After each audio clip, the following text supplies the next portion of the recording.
Shalom jemaat yang terkasih di dalam Tuhan. Kita bersyukur kepada Tuhan jika sampai pada saat ini Tuhan selalu memelihara kita. Tema renungan kita pada hari ini adalah berikan kami makanan kami yang secukupnya. Saya mengajak kita membaca firman Tuhan yang terambil dari Matius 6 ayatnya yang ke-11 yang berbunyi demikian. Berikanlah kami pada hari ini makanan kami yang secukupnya. Saya bacakan sekali lagi.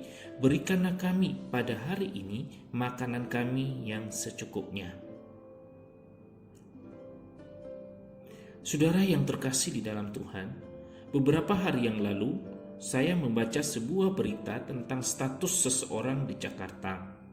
Dalam statusnya, ibu ini mengaku bahwa dia seorang yang miskin dan meminta bantuan kepada pemerintah.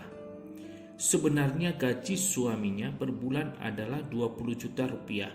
Tetapi setelah wabah virus corona, suaminya hanya digaji 10 juta rupiah per bulan.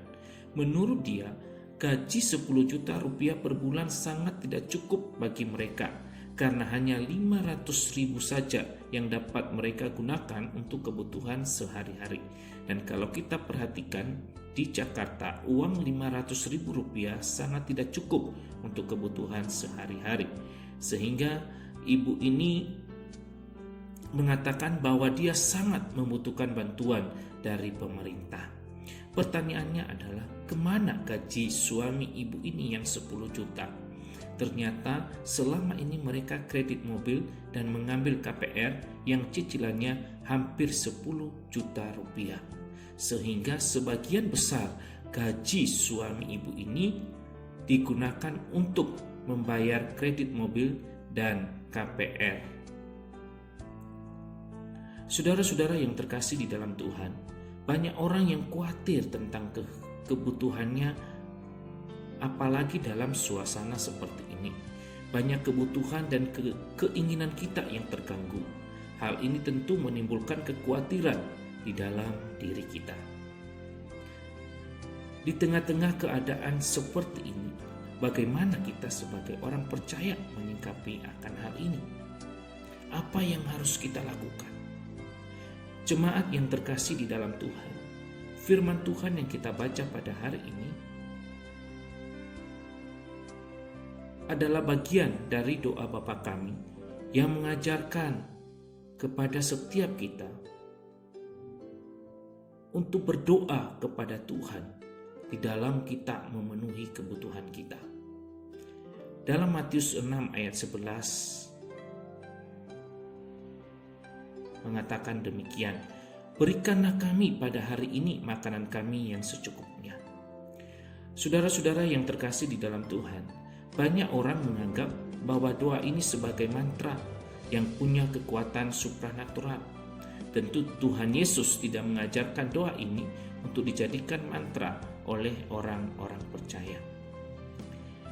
Jemaat yang terkasih di dalam Tuhan, doa yang diajarkan oleh Tuhan Yesus ini tujuannya adalah agar kita sebagai orang percaya memiliki keyakinan iman bahwa Allah yang kita sembah sanggup memenuhi kebutuhan kita. Namun tidak berarti bahwa kita tidak perlu usaha untuk memenuhi kebutuhan kita. Cukup kita beriman saja. Doa ini tentu tidak mengajarkan kita demikian. Tapi doa ini mengajarkan kepada kita bahwa di dalam segala usaha yang kita lakukan, pasti Tuhan campur tangan sehingga melalui usaha kita, kebutuhan kita pasti terpenuhi. Doa ini juga mengajarkan kepada kita agar kita tidak khawatir tentang kehidupan kita yang akan datang. Kita harus yakin bahwa Allah yang kita sembah, Allah yang sanggup memelihara dan mencukupkan apa yang menjadi kebutuhan kita. Saudara-saudara yang terkasih di dalam Tuhan, saat ini mungkin kita khawatir tentang kebutuhan kita. Ekonomi atau keuangan kita terganggu oleh karena dampak dari virus corona. Pekerjaan kita tidak lancar atau usaha kita tidak berjalan sebagaimana mestinya. Tentu hal ini bukanlah sesuatu yang gampang bagi kita untuk menghadapinya. Tetapi yakinlah bahwa Tuhan sanggup memelihara dan mencukupkan kebutuhan kita. Kemudian, di dalam menghadapi suasana yang seperti ini, kita juga harus meminta hikmat dari Tuhan, sehingga kita mampu mengatur keuangan kita atau perekonomian kita dengan bijak, sehingga tidak menimbulkan hal-hal yang tidak baik terhadap keuangan kita. Saudara-saudara yang terkasih di dalam Tuhan, ingatlah bahwa Tuhan pasti mencukupkan kebutuhan kita. Oleh karena itu, jangan kita khawatir, jangan kita takut, tapi marilah kita senantiasa mengandalkan Tuhan, terus mengandalkan Tuhan di dalam kehidupan kita. Kiranya melalui firman Tuhan ini boleh menjadi berkat bagi kita di dalam menjalani masa-masa yang sulit ini. Amin. Mari kita berdoa. Tuhan, kami bersyukur untuk firman-Mu yang telah kami renungkan pada hari ini. Biarlah firman-Mu Tuhan boleh menjadi kekuatan bagi kami, bahwa Tuhan pasti akan memenuhi kebutuhan kami. Dan tolonglah kami ya Tuhan, agar kami senantiasa bersandar dan berharap kepada Engkau di dalam kami menjalani masa-masa yang sulit ini. Di dalam nama Tuhan kami Yesus Kristus kami sudah berdoa. Amin.